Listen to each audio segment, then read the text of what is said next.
as powerful as objective reality. Mm-hmm. So people like to tell objective reality, facts and figures and data and features and benefits. Okay.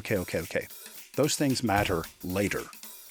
But the first thing they have to do is say, do I like and trust this organization? Do they believe what I believe? Your brand is what people believe about you. Mm-hmm. That's your brand. And it's not a logo, it's not a typeface, it's not a color scheme. Your brand is what people believe about you. Advertising is a tax you pay for not being remarkable. Welcome to Todd Liles and the Wizard of Ads, a podcast for business owners who want to become remarkable. Tug of love, Todd Liles is going to take you deep into the mind of Roy H. Williams, the Wizard of Ads, to unleash the timeless truths and secret strategies that have helped him build dozens of America's most successful businesses. Do you want to build a brand that wins the heart, captures the mind, and creates lasting relationships? Take a deep breath and buckle up. It's time to fly.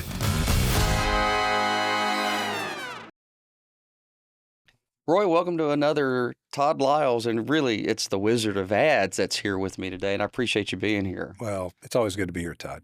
Yeah, this is episode number 26. Gee. 26. So we've got 52 of them planned, so this is officially the halfway point of the journey that we pre-mapped out in advance to say we're going to take people on a destination with us. Awesome. So I'm excited about it. I am too.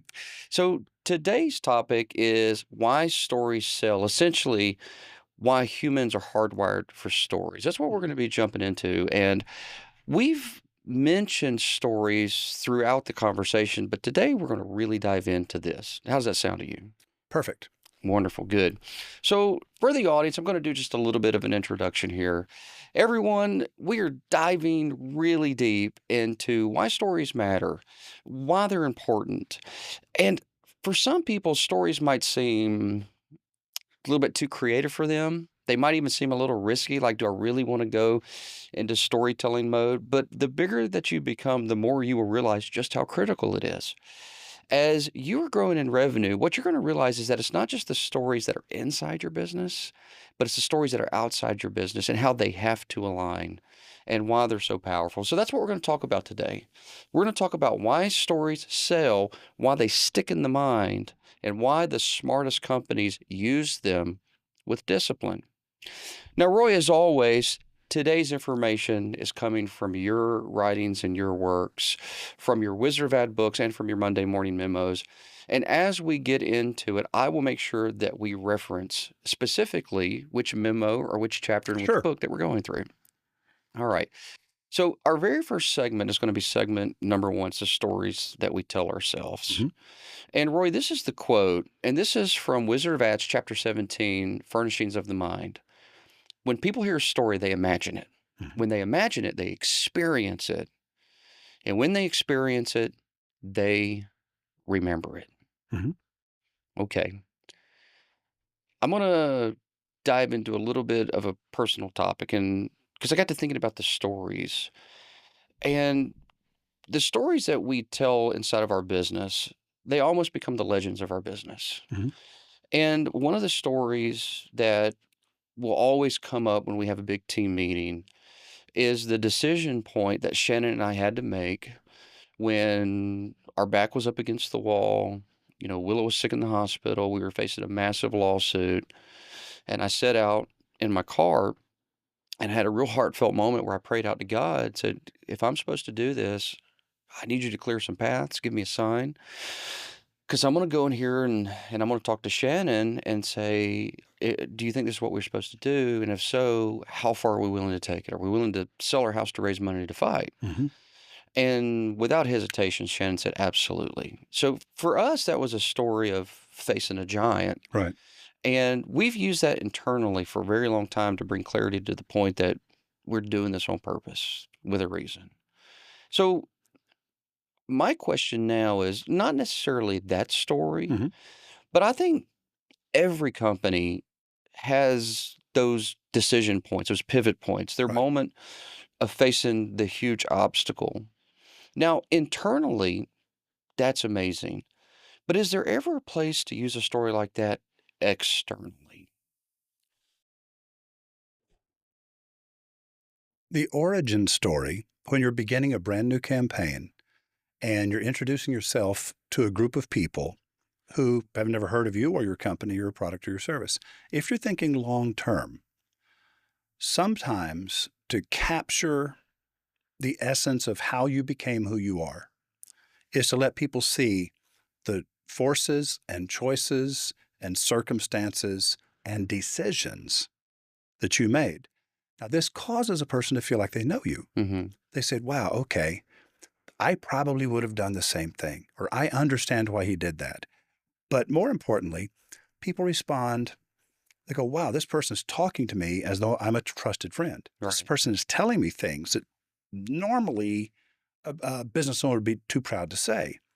And that vulnerability is the key to intimacy for people to feel like, it's called a parasocial relationship. They feel like they know you. Now you are on radio or TV or YouTube or Facebook, and you don't even know they exist out there. You don't know they exist, but they feel like they know you.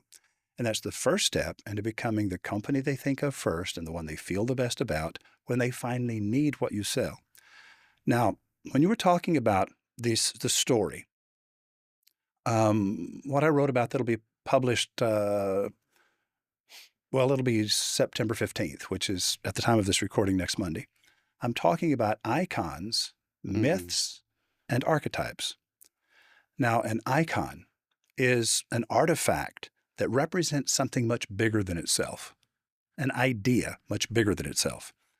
A myth is a story that represents an idea much bigger than itself. And so an origin story is not the details and circumstances, essentially. That's what makes the story believable. But it is the choices, the forces, the moments of self-definition that are bigger than the story itself and more universal than the story itself. Right. So everybody has this iconic, mythic story of their journey, and it's important to know that story. And there are occasions when you tell it correctly, it is a tool for bonding with other people, for them to say, yes, I understand this man. I understand this woman. I understand how he makes decisions, and that I understand the things that he values and the things that matter to him, even though he didn't tell us what they are. And so when the reader, the listener, the viewer, the customer makes an assumption on their own, and when they come to a conclusion, they own that conclusion. This is not something that you convinced them of. Right. This is something they concluded on their own, and you'll never take it away from them. No one will ever convince them that they're wrong, because they came to this conclusion based upon some things they perceived. So perceptive reality, perceptual reality, is just as powerful as objective reality. So people like to tell objective reality, facts and figures and data and features and benefits. Okay. Those things matter later.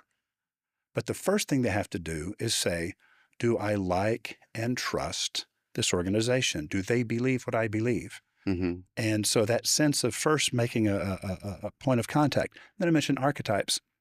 An archetype is just a sequence, a pattern of events, a pattern of behavior, if you will. And so an archetype is, okay, there are certain patterns of behavior from which we choose. And that particular memo, which I think is, I don't remember what it's called, attraction to the iconic. Nice. Attraction to the iconic. And when I start talking about archetypes, this is a behavior pattern that our society reverences and admires.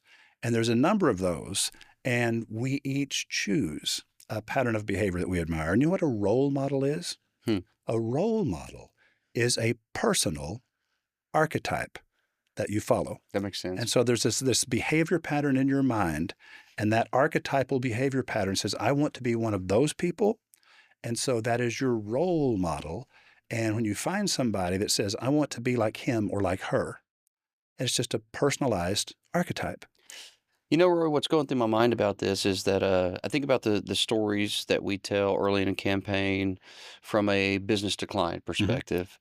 And I think that because I'm a business to business perspective, where the personalities that I'm speaking with are typically going to be people that are in the trades, I tend to contemplate the stories that wouldn't be interesting to their consumer. Hmm. We definitely got to make sure that the consumer's buying. That's who's supporting and paying the bills. But I think that what I just realized as I was listening to you speak is those stories that I would love to read about are probably actually sitting on their about page. Hmm. They're the stories that aren't necessarily going to take 5 minutes to 10 minutes and be put out there as a promotional ad, but they might be an internal video that's still just as powerful, but it's a little bit deeper of a dive. Hmm. And it's like Apple. None of their stories that they've put out there publicly have necessarily been about the struggles that Steve Jobs has gone through to save the company. But it's just as tied in to some of those ads that we see. Like people know the story Hmm. of Steve Jobs and how that grew Apple. So you just sort of gave me that realization as I sit here right now that it's definitely still a type of branding, if not a type of advertising. Yes. And it should exist, but it should exist in the right places. Your brand is what people believe about you. Mm-hmm. That's your brand. And it's not a logo. It's not a typeface. It's not a color scheme. Your brand is what people believe about you and the assumptions they make about you and the personality that they associate with you.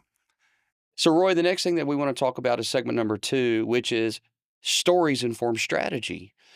Because what you've made abundantly clear to me many, many times is that if we have an amazing story, that is because there is something amazing about someone's life. And if we can just capture what that is, then the strategy will start becoming self-apparent.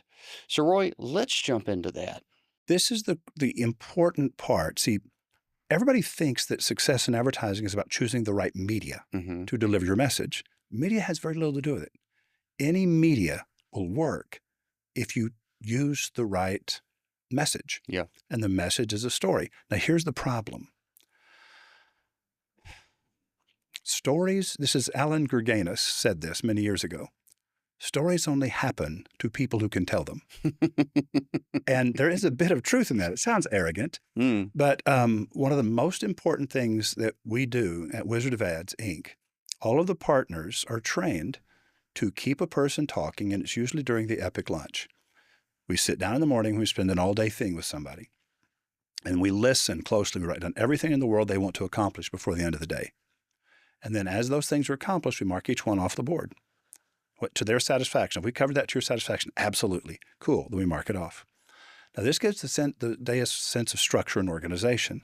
But the real work is when we go and we take them to a nice lunch somewhere, quiet restaurant, big table. That's right. Load the table with food. We're pouring the wine. And then we just start getting them to tell us things about themselves. And so everybody thinks this is relaxation time. We're not working right now. No, no, no, no, no, no.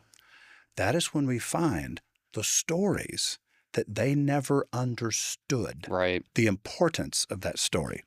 And so we know how to tell the stories. Everyone has amazing, amazing stories, but they didn't realize how important that was.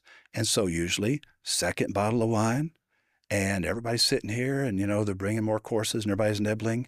And so a 3-hour lunch, that's when the real work happens. Yeah. And so that's when we come back. Now, in the past 3 weeks, I've done 2 of these, and both of them, at the end of the day, I said, I'm now giving you everything you need to be successful. And here's the media that you should choose. Here's how little money you're going to need to spend. And there's nothing that Wizard of Ads needs to do for you. We've already done it. There you go. And they're going, well, can I just pay you guys? And I said, pay us for what? I've already told you exactly what to do and how to do it. And they think about it and they go, well, can we ever work together? I said, sure. 500 million under management. And they want to get to $1 billion under management. I said, great. Do this right here. And I showed them how to do it. And I said, this is where we're going to find the information. And there's 3 guys. I said, no, look, this will get to $1 billion under management. Guarantee it within 3 years. And I said, just do this. And they're going, yeah, okay. We believe you're right. That we believe doing the thing you just said will get us there. I said, so you don't actually need anything from us until you get to $1 billion under management. And then all kinds of doors open up at that level. And you're going to have money to spend beyond what I told you to go do. And they were going, wow. And you know what they said? I never imagined advertising people could be so honest. We keep trying to hire you and you keep saying, there's nothing else I can do for you at this time. I've done that. And I'm so proud of that, Todd. Twice in the past week. One of them was yesterday. And it was another business, huge company in Houston. And I looked at the circumstances, I looked at the category, and I said, it's time for you. It wasn't home services. I said, it's time for you to make a play for America. I said, there's really no growth left for you in Houston. And I demonstrated that, proved it. And I said, so this money you want to spend, I said, for 1/5 of the money you're wanting to spend to try to grow in Houston, you can make a real play for the nation in your category. It's a very weird category. He doesn't really have any major competitors. This is the best guy in the country for this category. And I said, you've got the inventory, you've got the knowledge, you've got the 24,000 feet.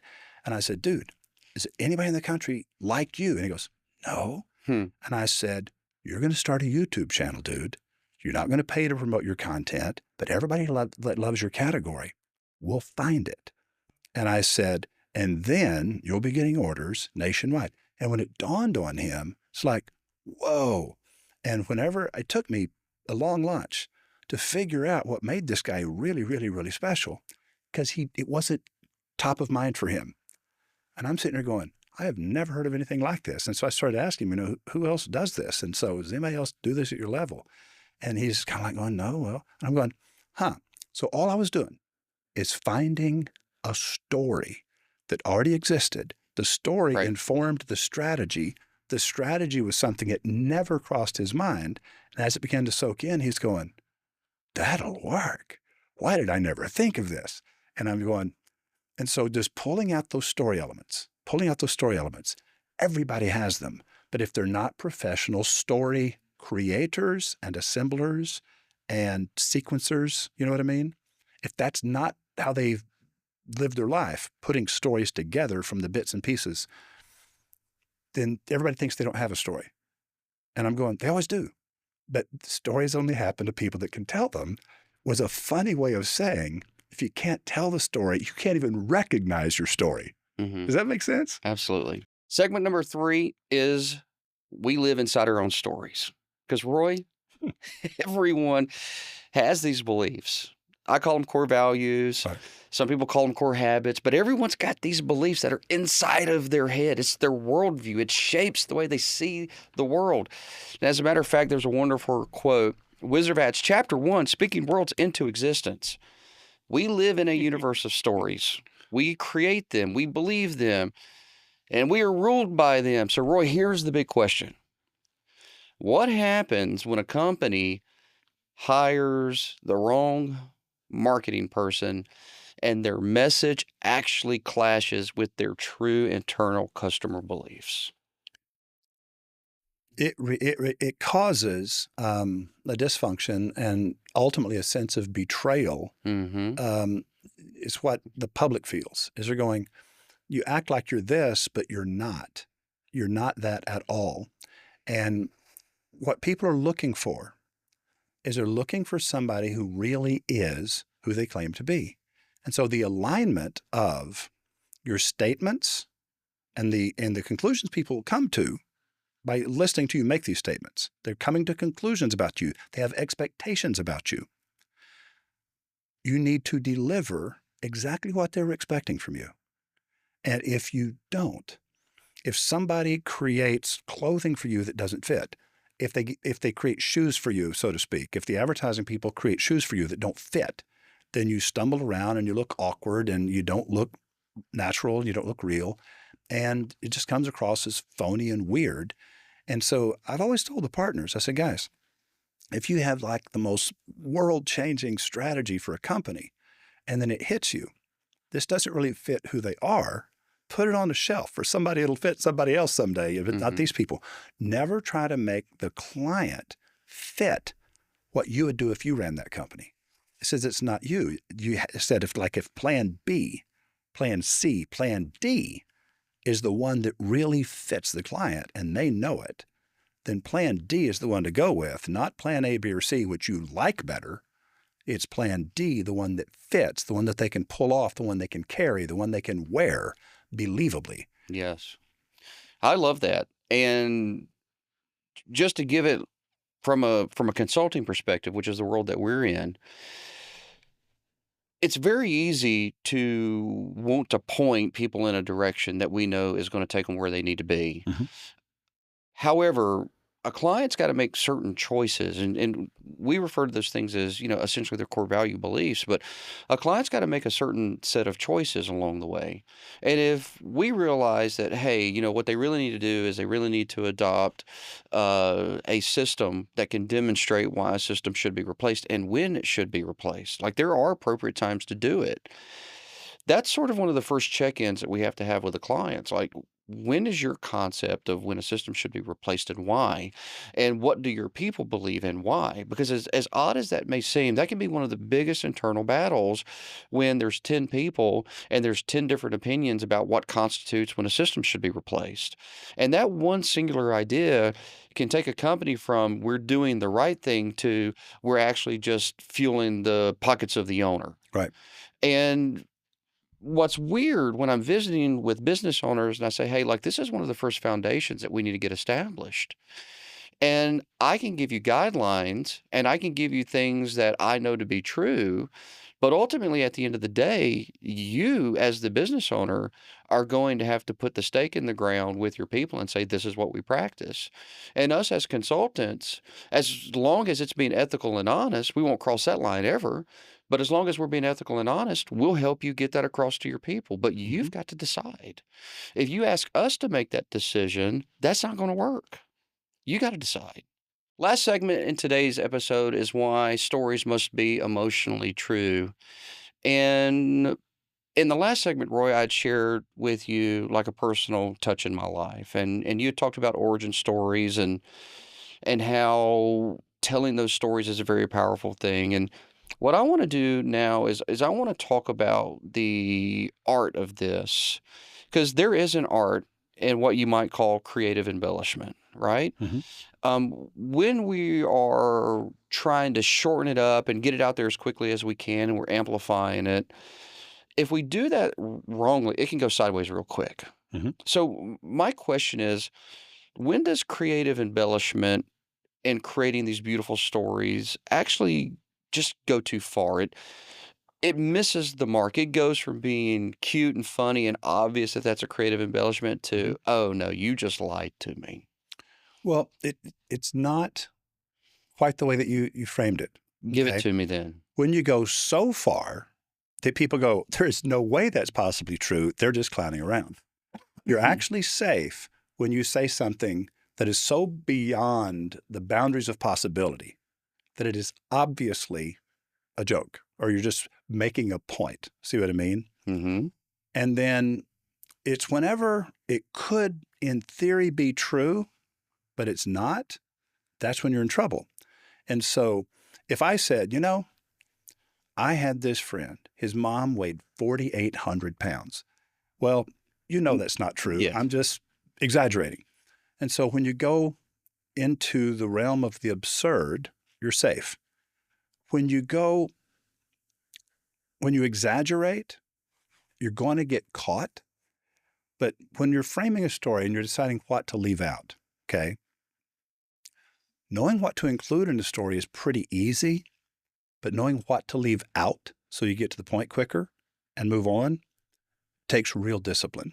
And I don't do it when I'm speaking, but I do it when I'm writing. And when you start leaving things out, you have a new criteria for judgment. Is the story true? Yeah, the story's true. Were the details 100% accurate? No, but it's true. So the story is true, but was 100% of it 100% accurate? Well, because I had to leave some parts out, it's like I skipped some factors, but did that happen? Yes. Is the story true as told? Yes. Is it complete? No. Does it tell me everything I would have learned had I been there? No. Because to include that stuff takes too long and doesn't really add to the point I'm trying to make. Does that make sense? It does. And I think I have another example that is occurring sort of in the home services space right now. And I want to get your perspective on this because you've been around the home services for a long time, but you're still not necessarily a person who understands all of the technical ins and outs. Right. Because you Right. haven't been an air conditioning technician. Right. So there's a part on an air conditioner that is called a capacitor. Mm-hmm. And I know that if I use the word capacitor to most homeowners, that they probably still don't know what that word means. It sounds very science fiction by itself. Mm-hmm. There are ways to explain it. Mm-hmm. And what we would tell our people in training is explain it in a way that is factually true and also very simple. There's an alternative training that's going on in the world right now to where they are training technicians to really mask the fact that it's a capacitor. Never call it that, because a capacitor can be looked up on Amazon. You can see the price. Right. They're coming up with interesting other phrases like dynamic electrical torque booster. Mm-hmm. And I'm going, to me, a dynamic electrical torque booster doesn't mean anything in the mind of a homeowner any more than a capacitor does. Mm-hmm. You've just given it something that sounds fancy. And I think that's when you were taking a story too far, because they're being dead serious. Mhm. They're being totally dead serious. And if you fundamentally ask the question, like, why are you doing that? Oh, because homeowners don't understand how capacitors work. No. Why are you doing that? Don't give me that bullshit. Why? Because you could describe it in another way that a homeowner could understand. Mhm. In fact, you could show them one. Right. Why do you never show them one? Why do you never describe it in a way that it actually works? And if you'll get the real answer, it's because the real answer is because if I told them they know the truth, and if they knew the truth, they might think I'm charging too much money. To me, that feels unethical and like a lie. Mhm. That feels like exaggerating. That feels like going to see a doctor who isn't being straight with you. Mhm.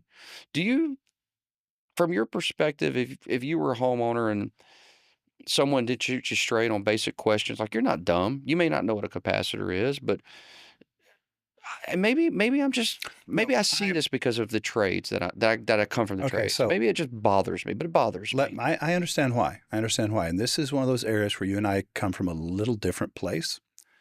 And I do know what a capacitor is, okay? I know precisely what a capacitor is and what it does. But I'm going to reframe the question. The customer who says, all right, what's that part number? And how much do you pay for those? That's what they want to ask. But instead of asking, they just go online and then they throw it in your face. Well, that part only cost you this much money. I can buy that part for this much money. You're charging me too much to do it. True. All right. In my world, you don't want that client. When a client, That's the reality now listen right to there. me, when a client says, remember, at least 80% of your problems come from less than 20% of your customers. And all your energy and all your frustration and all of your distraction and all of your anxiety and all of your anger is caused by a pretty rare little weasel. And I'm going, punt the weasel through the uprights of life. Score 3 points.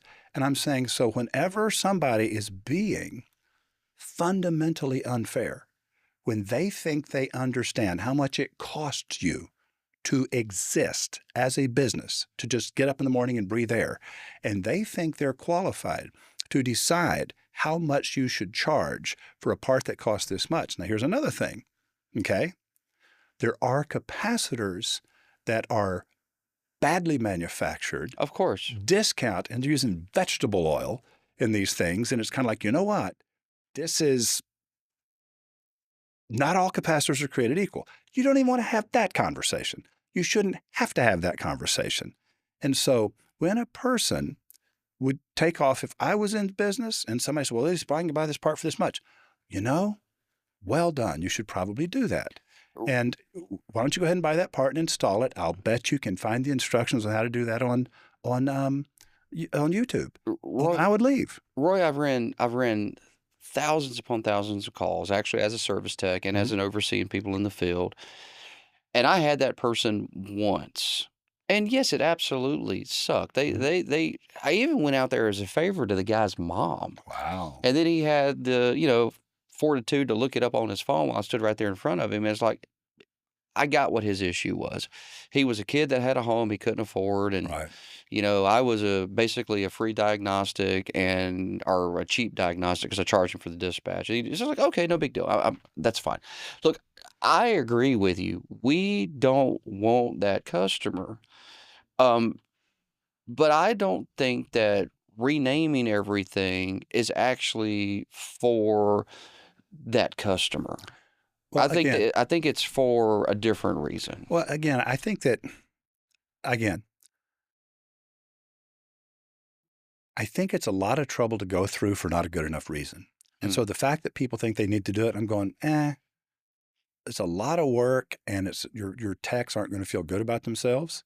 They're going to feel they didn't sign up to be salespeople. They didn't sign up to be deceptive. They didn't sign up to have to mask what they're doing, and it will erode their sense of dignity. It will erode their self-worth. And I'm going, so I'm not going to argue with the fact that people are doing it. I'm going, God, it's a lot of trouble to go Yeah. to, and it takes a lot of training, and it's not going to feel good to your techs. And so when you look at the upside of doing it, whatever the upside is, it's probably not worth the downside. And I'm just going, would I do it? No. But do I have a fundamental philosophical, deep-rooted sense of outrage? Not at all. Well, good. Just not at all. It's like, I think it's weird you think you need to do that. I don't think it accomplishes what you think it does. And I think you underestimate what it's costing you. That's my position on it. I'm with you on that. And I do think there are ways to do it that make sense when you actually, for the sake of example, and then we'll get off this topic.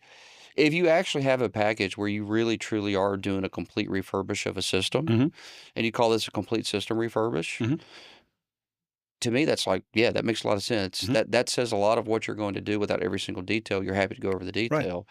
It's just when it just sounds so ridiculous and words are chosen intentionally to just mask the work that you're doing. It's like, it just doesn't feel good. Well, no, and usually it feels a little bit weird to the customer because there are not that many people that have never heard the word capacitor. Sure. And it's like, I'm as tech ignorant as anybody you'll ever meet. And my understanding of a capacitor, because the electric motor has to kick that compressor from 0 to this super high RPM in like a split second, it needs an extra boost of energy. And so it stores up this big extra kick of energy. Yes. And it's like starting fluid on a carburetor on a cold day. Little extra kick of energy to kick that thing off so the car will start. And I'm going, so it stores up this juice. It gives the extra jolt.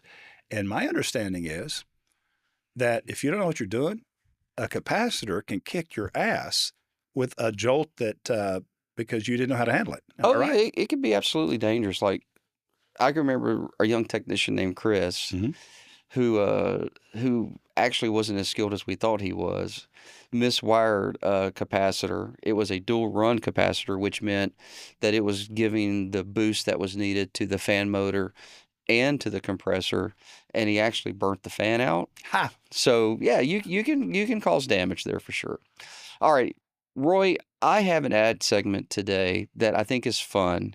Have you ever seen the Loretta Act segment by Google that they aired at the 2020 Super Bowl? All right, we've watched Google ads before. They have this very unique way of storytelling inside of their product, and I just wanted to show you this because I think it's pretty clever. All right.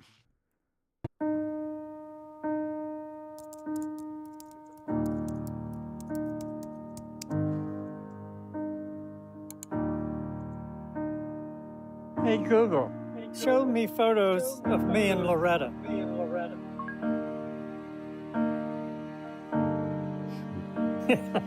Remember, Loretta hated my mustache.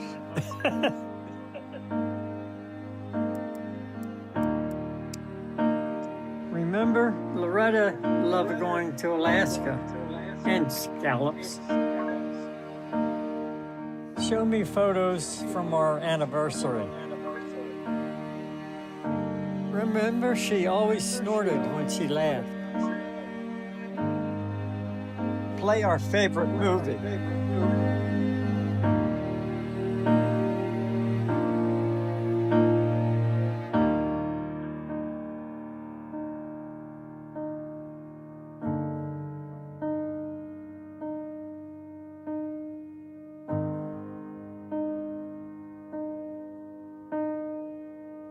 Remember, I'm the luckiest man in the world. Come on, boy.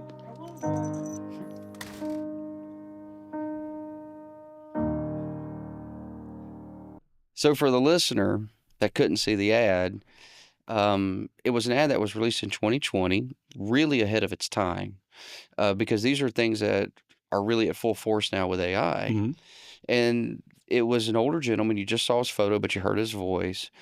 And we're assuming, based off the photos and the sound of his voice, he's probably in his 80s, lost his wife, and he's reminiscing. And they take this very cold and personal product, AI, Mhm. and they've done something really smart, which is they've tied it to a human emotion and connection. And I Right. wanted to see what you thought about that. Okay, well, what you saw was a story, Mm-hmm. and you experienced vicariously. You never knew the man's name. You only knew that his wife was named Loretta. Mm-hmm. And you see them at a young age. You see these very genuine photographs of an obvious couple that they found. They found a really great couple that had lived a long time together and had some amazing photographs and they looked like real, authentic photographs. And some of them are dog-eared and worn. And it's like, okay, this rings true, right? And his voice rings true. And the pathos, the reminiscence, the longing were all there. And so you feel those things because you're watching him feel those. Well, you're not watching him. You're seeing photos. You never see the man. You never see him the man who's speaking now. You don't see him. You only hear him. But you see the photos of who he was, who he used to be. And so you internalize that. It's on the visual spatial sketch pad.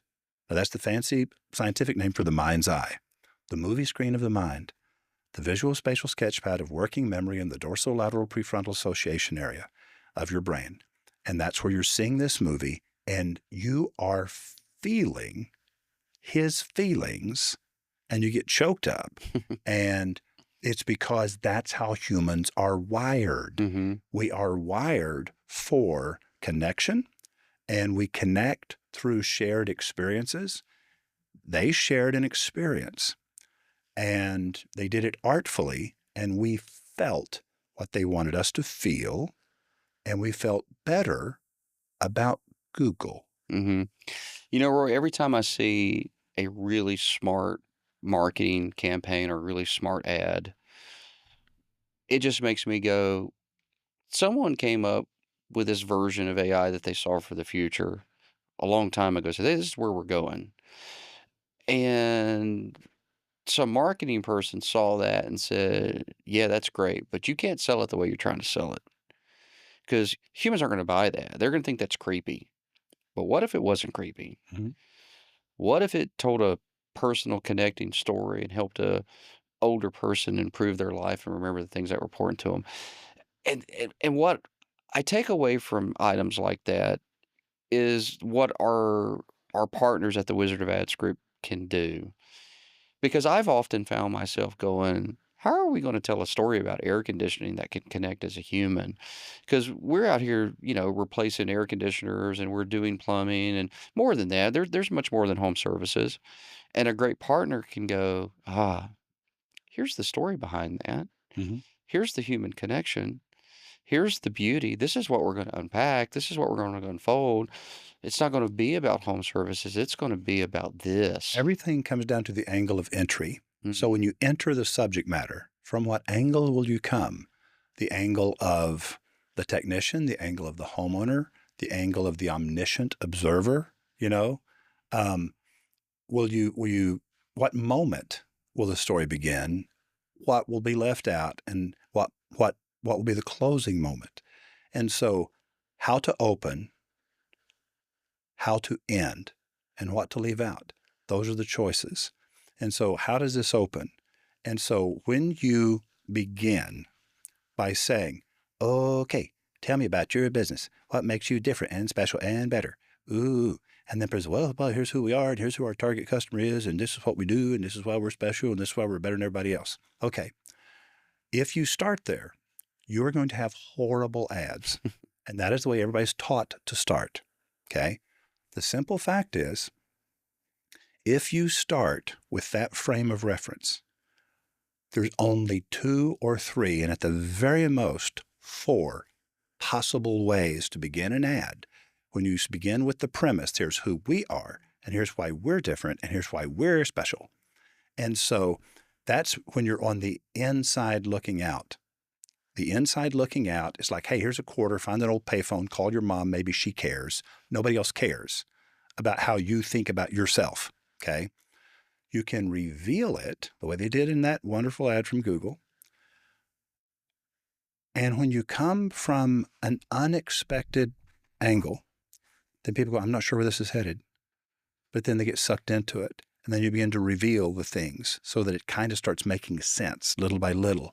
And now they are on the journey with you. You're not talking at them. You are causing them to figure things out on their own. And so now it's an actual journey that the reader, the listener, the viewer, the customer is on with you. But you can never have an unpredictable story if you begin from a predictable spot. And so everybody wants to begin from a predictable spot. And I'm going, all of those ads sound alike. All those ads sound like ads, and nobody likes them except the business owner because he thinks people care. And I'm going, they don't.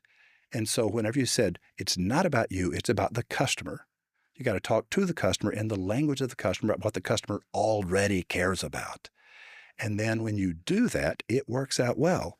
But coming at the subject matter from a very different perspective, a very different angle of view, a very different point of entry into the topic, that is what separates people who do this all day, every day for a living for years from the average happy homeowner who just does what's obvious. And it's like, yep, that just doesn't work out as well as you think. It does take writers. It does take professional crafters of stories to find out what elements do you have? What pieces do you have in the pantry that we can create stories out of? And that's when you take them to a 3-hour lunch and pour a lot of wine and get them talking. I love it. And when people don't think, they think right now we're just chilling. Right now we're just, relaxing.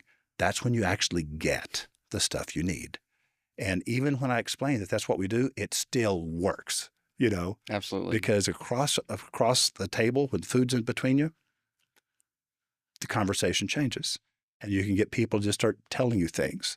And you can tell them things. And then the conversation flows. And then you forget it. We're here to make ads. And that's when, Todd, I'm telling you, that is when you find the gold 100% of the time. Love it. All right. Listen up, listeners. You are running a business now, and chances are very good that if you're listening to this, your business has crossed over 3 million. It may be even into 5, and you have visions of growing it to like 20. At this stage, you're not actually running a shop anymore. You're running a brand. There are very important things that need to be in place in your business. And if you are listening and you're going, Roy and Todd know what they're talking about, then what I encourage you to do is connect with us. You can reach out here at the website. You can go to todd@toddliles.com. We will answer your emails. We want to hear from you. And if you're interested in one of these 1 days with Roy, let me know. I'll bridge that connection. And until next time, I think this has been an amazing Todd Liles and the Wizard of Ads. I hope you think so as well. So if you do, subscribe and share it with a friend.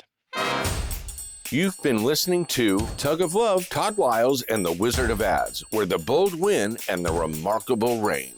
If you enjoyed this episode, make sure to like, subscribe, and follow so you never miss a conversation. If you want a copy of the show notes or watch the ads from today's show, head over to toddliles.com/wizard. This episode is dedicated to the business owners who refuse to be ordinary.